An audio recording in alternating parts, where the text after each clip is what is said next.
We begin tonight with the final stretch with just 32 days to go until Election Day and early voting underway in more than half of all states.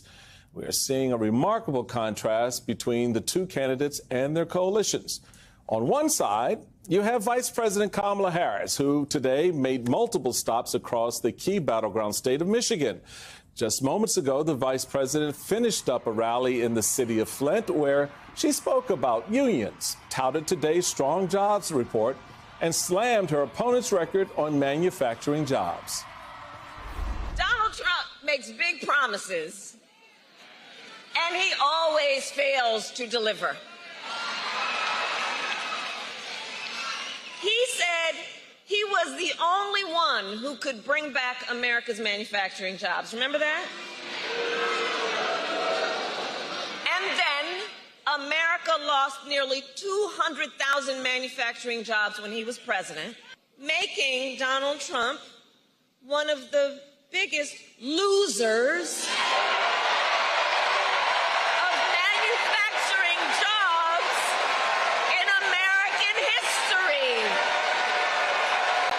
And on the other side, you have Donald Trump, who yesterday also held a campaign event in Michigan where he gave yet another unhinged, meandering speech filled with lies to what appears to be a half-empty auditorium.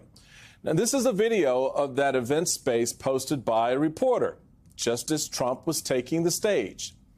Not the best look for a guy who has spent the better part of the past 9 years constantly obsessing over crowd size, something Vice President Harris was able to use against him in last month's debate, striking a nerve after pointing out that people are often seen leaving his rallies. This time, it looks like they're not even showing up. The Washington Post has new reporting today on why some of the rally attendees trickle out before Trump is done speaking. Among their reasons, the fact that Trump is often late and goes long, prompting many to bow out because of other responsibilities, priorities, or just being bored and no more interest. One attendee, Anastasia Bennett, said she quickly grew tired of the insults and was ready to leave. The Post notes Bennett was undecided before attending the rally with her aunt, who supports Harris. But after hearing Trump speak, she said she planned to vote for Harris. Quote, "It was the insults and just being an hour late." Now, watching people leave as Trump is still droning on for more than 90 minutes is very symbolic of the effect he's had on the party as a whole. Lifelong Republicans walking out in droves, lining up behind Kamala Harris, who is presiding over an exceptionally large and diverse coalition. Not only does she have the support of the Democratic Party, but she also has endorsements from Republicans like Liz Cheney, as well as labor leaders, celebrities, and athletes, like basketball legend Magic Johnson, who spoke at Harris's rally today. She's smart. She's strong. She's passionate. Nobody's going to outwork her. She's committed to you as the people of the United States, the people of Michigan. She's committed to you. I'm joined now by Jonathan Allen, NBC News senior national politics reporter, Sarah Matthews, former Trump White House deputy press secretary, and Alencia Johnson, founder of 1063 West Broad and former Biden-Harris 2020 senior advisor, and the author of the upcoming book, Flip the Tables. I like that title. Welcome to everybody. So, you know, there are 1,001 places to start, but Alencia, I'm going to start with you.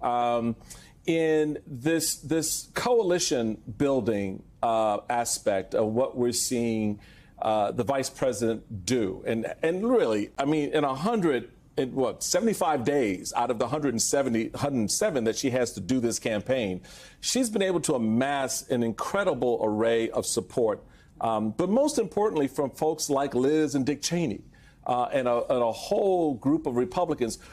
How does that play out across the country from where you're sitting and how you're seeing the race unfold? Listen, never in my life did I think I would be sitting here as a Democrat saying, no, we have a coalition full of everyone, including the Cheneys, right? Like, no Democrat wants to admit that they have the Cheneys on their side, right? But, you know, it's showing that there are so many people in this country who are ready to move past Donald Trump, including people in the Republican Party. And I'm not a Republican, but I have heard that, and you have said that. But I also, you know, it shows that there are so many parts of the American people that we can organize in order to show up to vote. You know, they're picking between the couch and Kamala Harris.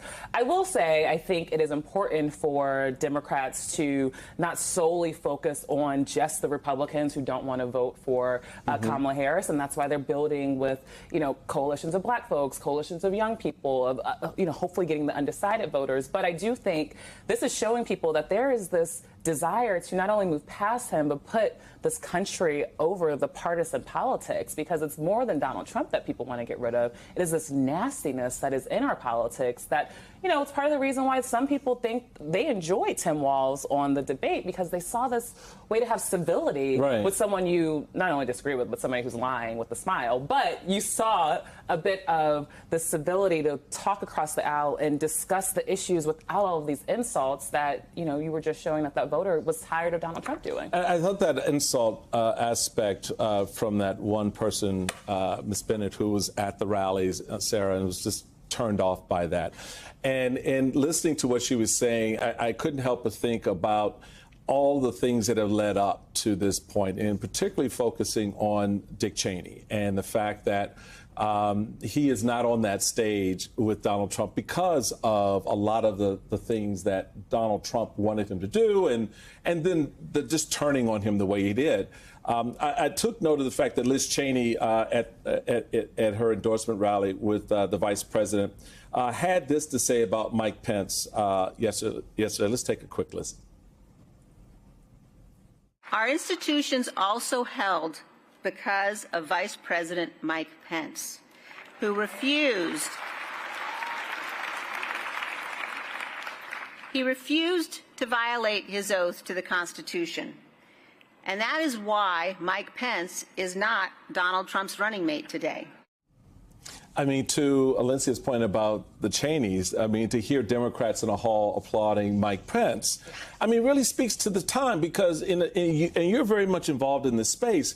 Putting the country first at this moment has been a critical aspect of not just what Republicans are saying, but how the Harris campaign has picked up that mantle. What are you seeing and hearing out there as you're going around the country and trying to make the case not just to Republicans, but also to Democrats, and having someone as an example like Mike Pence to say, hey, this is the right space to be in?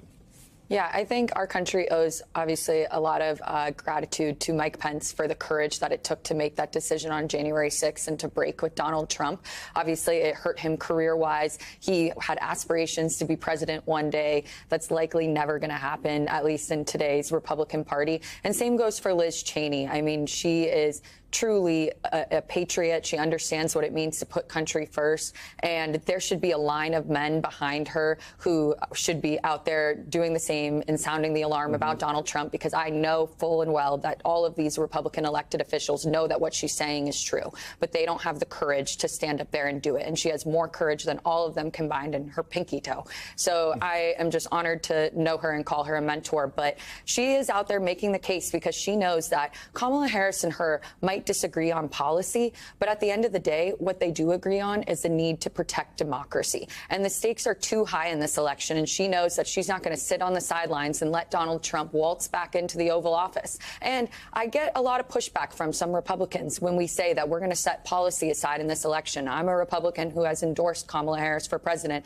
and if you would have told me that I'd be voting for her in 2024, 4 years ago, I would have thought you were crazy. But I also didn't think an insurrection at our nation's capital was possible. I didn't think that we'd ever have a president who would try to disrupt the peaceful transfer of power. And so for me, yes, it is hard to put aside policy, but I tell these people, well, doesn't character matter? Doesn't the Constitution matter?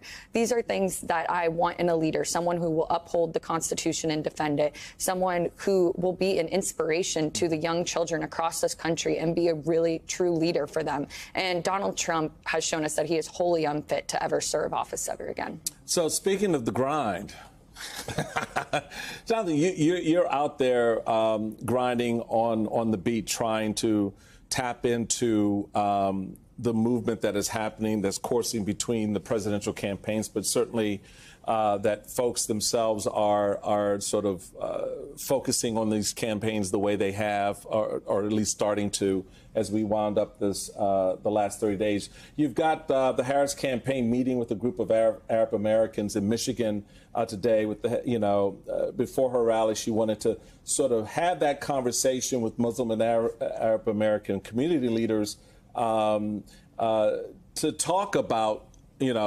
supporting her and what that looks like. She's really trying to pull all these pieces together.